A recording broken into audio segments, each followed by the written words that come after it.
Bismillahirrahmanirrahim. Assalamualaikum warahmatullahi wabarakatuh. Kembali lagi bersama saya Estu Sinduningrum dalam mata kuliah Computer Vision. Pada pertemuan ketiga kali ini, saya akan membahas mengenai presentasi image dan proses di Computer Vision.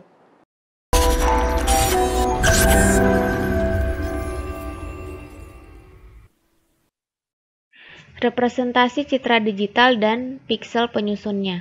Citra adalah representasi dari fungsi intensitas cahaya dalam bidang dua dimensi. Berdasarkan sinyal pembentuknya, citra dibedakan menjadi dua jenis, yaitu citra analog dan citra digital.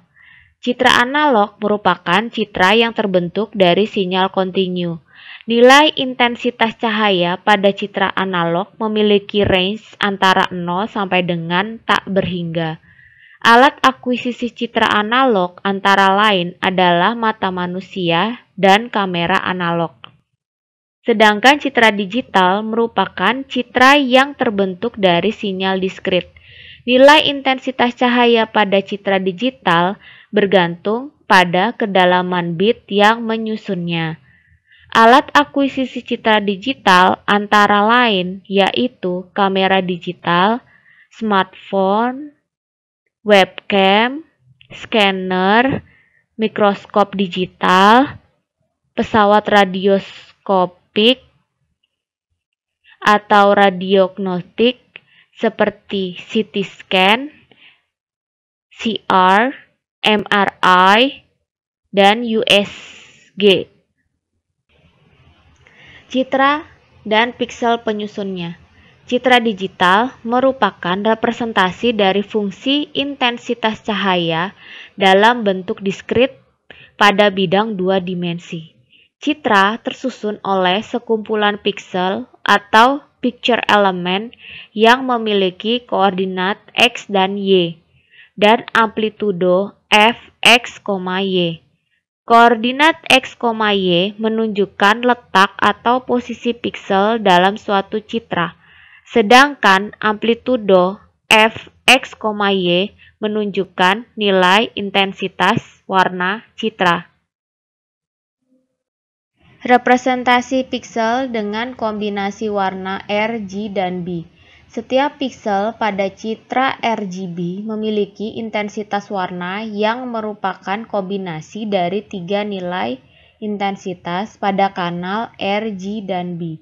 Sebagai contoh, suatu piksel yang memiliki nilai intensitas warna sebesar 255 pada kanal merah, 255 pada kanal hijau, dan 0 pada kanal biru akan menghasilkan warna kuning, seperti pada tabel berikut ini. Kemudian, contoh lain, ketika nilai intensitas warna sebesar 255 pada kanal merah atau R atau red, 102 pada kanal hijau, dan 0 pada kanal biru akan menghasilkan warna kombinasi yaitu orange. Banyaknya kombinasi warna piksel yang mungkin pada citra RGB True Color adalah 24 bit sebanyak 16.777.216. Nah, berikut ini ada persamaan umum untuk mengkonversi citra RGB True Color 24 bit menjadi citra grayscale 8 bit. Representasi piksel dengan kombinasi warna RGB. Nah, di mana grayscale adalah nilai intensitas citra grayscale, R adalah intensitas piksel pada kanal merah, G adalah nilai intensitas piksel pada kanal hijau atau green, B adalah nilai intensitas piksel pada kanal biru atau blue. Nah, ini adalah contoh perintah MATLAB mengkonversi citra RGB menjadi grayscale. Citra biner. Citra biner adalah citra yang pikselnya memiliki kedalaman bit sebesar 1 bit, sehingga hanya memiliki dua nilai intensitas warna, yaitu 0 hitam dan 1 putih. Citra grayscale dapat dikonversi menjadi citra biner melalui proses thresholding. Dalam proses thresholding dibutuhkan suatu nilai threshold sebagai nilai pembatas konversi. Nilai intensitas piksel yang lebih besar atau sama dengan nilai thresholding akan dikonversi menjadi 1. Sedangkan nilai intensitas piksel yang kurang dari nilai threshold akan dikonversi menjadi 0. Misalnya, nilai threshold yang digunakan adalah 128, maka piksel yang mempunyai intensitas kurang dari 128 akan diubah menjadi 0 atau hitam. Dan yang lebih dari atau sama dengan 128 akan diubah menjadi 1 atau putih. Ini adalah contoh perintah MATLAB untuk mengkonversi citra grayscale menjadi citra biner. Perintah MATLAB dengan melakukan thresholding metode Otsu. Thresholding pada umumnya digunakan dalam proses segmentasi citra. Proses tersebut dilakukan untuk memisahkan antara foreground atau objek yang dikehendaki dengan background objek lain yang tidak dikehendaki. Pada hasil segmentasi, foreground direpresentasikan oleh warna putih atau 1, dan background direpresentasikan oleh warna hitam atau 0. Pada kasus segmentasi, pada suatu citra dapat menentukan nilai threshold dengan metode trial dan error. Namun, pada kasus segmentasi pada citra dengan jumlah yang banyak dibutuhkan suatu metode untuk menentukan nilai threshold secara otomatis. Nilai threshold dapat diperoleh secara otomatis dengan menggunakan metode Otsu.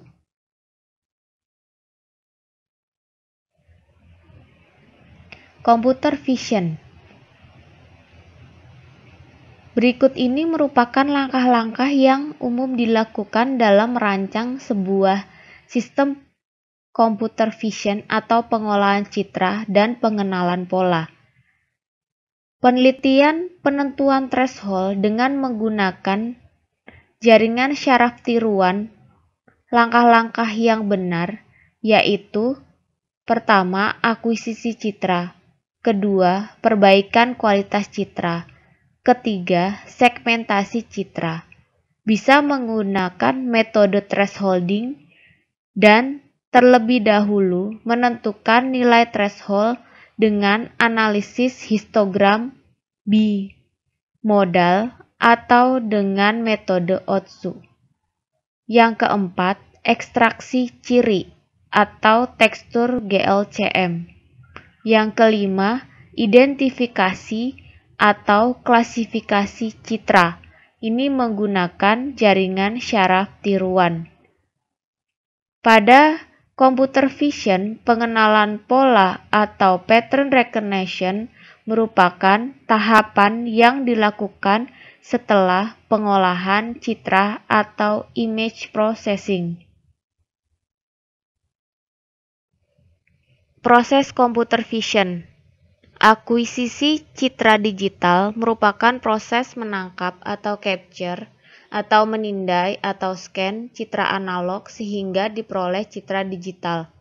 Perbaikan kualitas citra merupakan tahapan pre-processing dalam pengolahan citra yang bertujuan untuk meningkatkan kualitas suatu citra. Indikator citra dengan kualitas baik adalah hasil segmentasi. Jika tanpa melakukan proses perbaikan kualitas citra, citra hasil akuisisi sudah dapat tersegmentasi dengan baik, maka tahapan perbaikan kualitas citra boleh tidak dilakukan. Namun, apabila hasil segmentasi belum baik, maka perlu dilakukan tahapan perbaikan kualitas citra. Oleh sebab itu, perbaikan kualitas citra dapat dikatakan tahapan yang bersifat opsional. Selain bersifat opsional, perbaikan kualitas citra juga bersifat subjektif dan eksperimentatif, karena tidak ada algoritma yang baku untuk meningkatkan kualitas citra. Perbaikan kualitas citra dapat dilakukan melalui yang pertama operasi titik, yang kedua operasi spansial, maupun yang ketiga operasi transformasi. Metode perbaikan kualitas citra diantaranya adalah yang pertama intensity adjustment, yang kedua contrast stretching, yang ketiga filtering melalui median filter, low pass filter, high pass filter, dan sebagainya.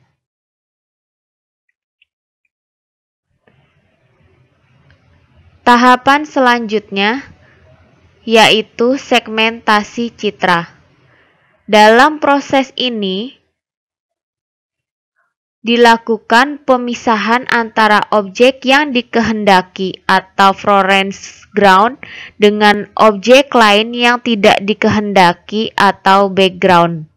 Pada umumnya, hasil keluaran proses segmentasi adalah berupa citra biner, di mana foreground berlogika 1, sedangkan background berlogika 0.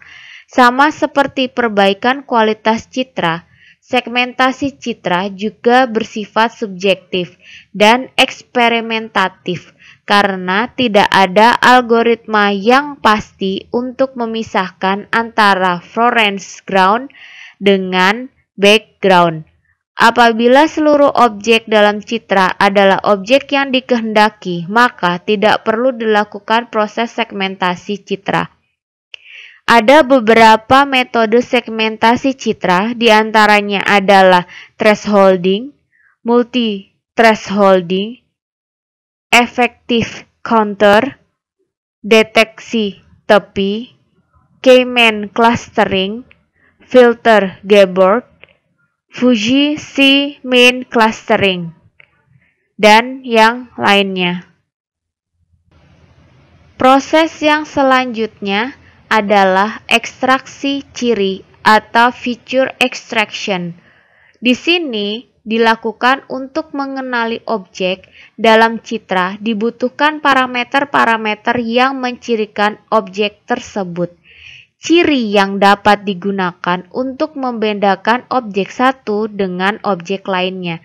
Di antaranya adalah ciri bentuk, ciri ukuran, ciri geometri, ciri tekstur, dan ciri warna. Masing-masing objek diekstraksi cirinya berdasarkan parameter-parameter tertentu dan dikelompokkan pada kelas tertentu. Misalnya, untuk mencirikan ukuran suatu objek yang termasuk dalam kelas ukuran besar, maka digunakan parameter luas dan keliling. Nilai dari parameter-parameter tersebut kemudian dijadikan sebagai data masukan dalam proses identifikasi atau klasifikasi. Pada proses pengenalan pola yang kompleks dibutuhkan ciri yang kompleks juga. Oleh sebab itu diperlukan kajian mengenai ciri apa yang benar-benar dapat membedakan antara objek satu dengan objek yang lainnya. Proses komputasi yang terakhir adalah identifikasi atau klasifikasi. Dalam proses ini, nilai parameter-parameter yang mempresentasikan citra objek pada masing-masing kelas dijadikan sebagai data masukan. Data tersebut kemudian diolah sehingga diperoleh suatu rumusan untuk dapat mengenali objek. Dalam tahap identifikasi, umumnya dilakukan dua proses utama, yaitu proses pelatihan dan proses pengujian. Proses pelatihan dilakukan menggunakan sekumpulan data latih yang memuat parameter ciri atau fitur yang digunakan untuk membedakan antara objek satu dengan objek lainnya. K-means clustering merupakan salah satu algoritma yang dapat mempartisi data menjadi beberapa region cluster. Proses partisi data didasarkan pada jarak terdekat antara data dengan sentroid masing-masing cluster. K-means merupakan salah satu algoritma clustering. Algoritma ini akan mengkelompokkan data atau objek ke dalam K buah kelompok tersebut. Pada setiap cluster terdapat titik pusat atau sentroid yang mempresentasikan cluster tersebut. Bagaimana proses K-means clustering itu? Untuk memproses data algoritma K-means clustering, data dimulai dengan kelompok pertama sentroid yang dipilih secara acak, yang digunakan sebagai titik awal untuk setiap cluster, dan kemudian melakukan perhitungan berulang-ulang untuk mengoptimalkan posisi sentroid. Proses ini berhenti atau setelah selesai dalam mengoptimalkan cluster, yaitu ketika sentroid telah stabil atau tidak ada perubahan dalam nilai-nilai mereka karena pengelompokan telah berhasil. Kemudian jumlah iterasi yang ditentukan telah tercapai. Hasil dari K-means clustering adalah sentroid dari cluster K yang dapat digunakan untuk memberi label data baru. Data untuk data pelatihan, setiap titik data ditugaskan ke satu cluster yang akan dilabelkan. Kriteria utama yang harus dipenuhi oleh algoritma clustering yaitu 1. Dimensionalitas tinggi. Algoritma clustering yang baik seharusnya dapat bekerja di ruang dengan dimensi rendah dan tidak mengalami penurunan drastis ketika digunakan pada ruang berdimensi tinggi. Yang kedua, skalabilitas algoritma clustering seharusnya dapat menangani himpunan data baik dalam jumlah kecil ataupun besar. Yang ketiga, akurasi. Solusi clustering yang baik seharusnya memiliki kemiripan intercluster tinggi dan kemiripan intra-cluster rendah. Yang keempat, clustering atau pengelompokan. Berdasarkan kesamaan warna, maka pengelompokannya seperti yang terlihat pada gambar berikut ini. Kriteria utama yang harus dipenuhi oleh algoritma clustering yaitu semakin besar tingkat kemiripan, similarity atau homogenitas di dalam satu grup, dan semakin besar tingkat perbedaan di antara grup, maka semakin baik atau lebih berbeda clustering tersebut. Jadi di sini dilihat jarak minimal dalam cluster, jarak maksimal dalam cluster. Definisi cluster tidak presisi dan definisi terbaik tergantung dari kondisi data serta hasil yang diinginkan. Di sini ada beberapa cara menentukan cluster bagi dataset yang sama.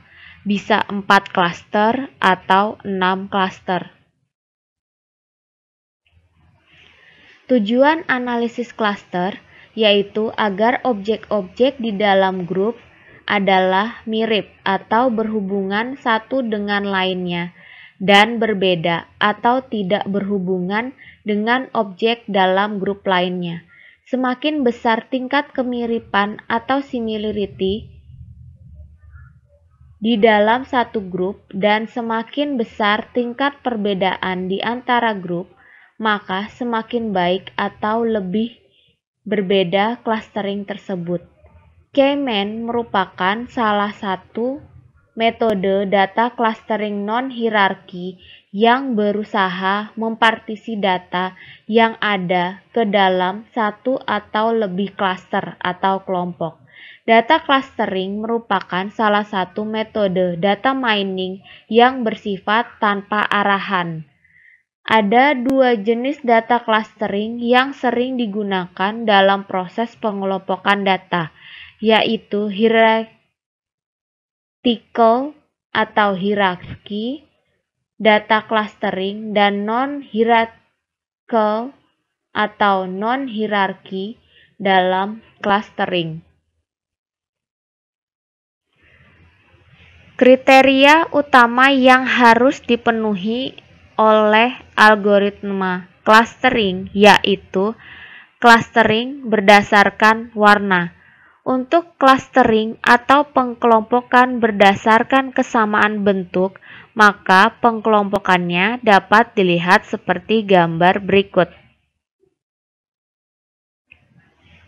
Kriteria utama yang harus dipenuhi oleh algoritma clustering yaitu jika clustering atau pengkelompokan dilihat dari jarak yang terdekat dapat dilihat pada gambar berikut.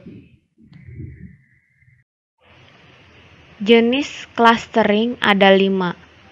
Yang pertama, well separated cluster merupakan himpunan titik sehingga sembarang titik dalam klaster lebih dekat atau lebih mirip dengan setiap titik dalam klaster dibandingkan dengan sembarang titik yang tidak di dalam klaster.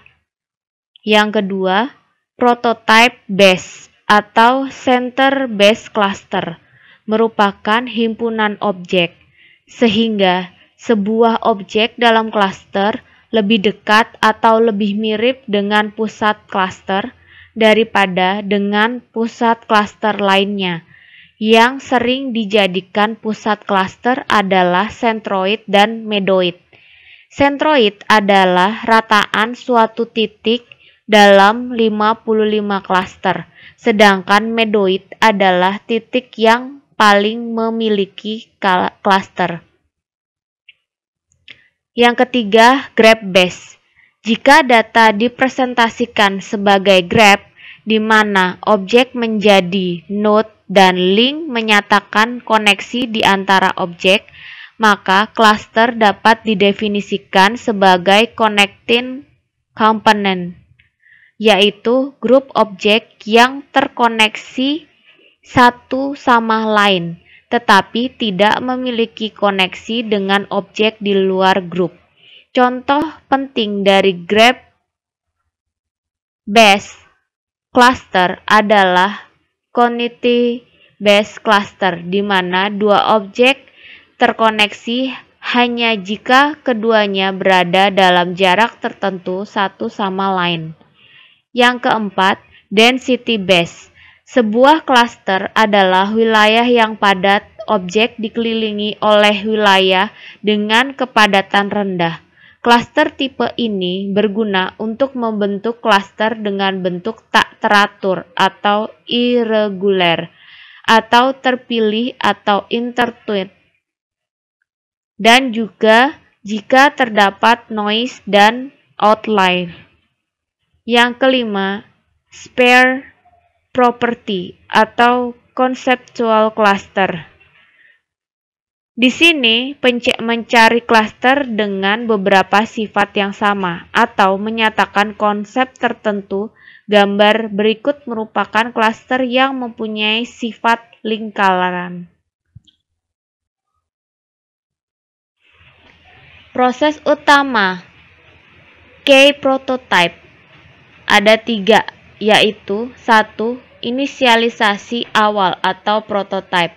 Pada proses ini akan dilakukan pemilihan sejumlah K-prototype dari dataset X sesuai dengan jumlah klaster yang ditentukan. Pemilihan ini biasanya dilakukan secara acak. Proses ini akan menghasilkan metrik prototype berukuran Kx panjang distribusi X. Yang kedua, alokasi objek ke dalam X ke klaster dengan prototype terdekat. Pada proses ini akan dilakukan pengalokasian sebuah objek di dalam dataset X ke klaster yang memiliki jarak prototipe terdekat dengan objek yang diukur. Untuk melihat kali objek X selesai dialokasikan, maka selanjutnya akan dilakukan perhitungan atau update terhadap prototipe klaster yang berkaitan. Yang ketiga, relokasi objek jika terjadi perubahan prototipe. Setelah sebuah objek dalam X selesai dialokasikan, selanjutnya akan dilakukan pengurangan ulang jarak antara semua objek di dalam X terhadap semua prototipe yang ada. Jika ditemukan adanya objek yang ternyata lebih dekat ke prototipe yang lain, maka akan dilakukan pemindahan keanggotaan dan kemudian akan dilakukan update terhadap prototipe klaster lama dan prototipe klaster baru. Proses ini akan terus dilakukan sampai tidak ada lagi perubahan prototipe. K-mean clustering. Algoritma untuk melakukan K-mean clustering adalah sebagai berikut. 1. Tentukan jumlah klaster yang diinginkan, yaitu K. Yang kedua, tentukan nilai sentroid awal secara acak. Yang ketiga, hitung jarak tiap data terhadap masing-masing sentroid. Yang keempat, kelompokkan data tersebut ke klaster berdasarkan jarak paling dekat atau minimum terhadap sebuah klaster. Yang kelima, hitung ulang nilai sentroid dengan menghitung nilai rata atau mean data dari masing-masing klaster. Yang keenam, lakukan langkah 3-5 hingga nilai sentroid tidak lagi mengalami perubahan. Saya akhiri pembahasan representasi image dan proses di computer vision.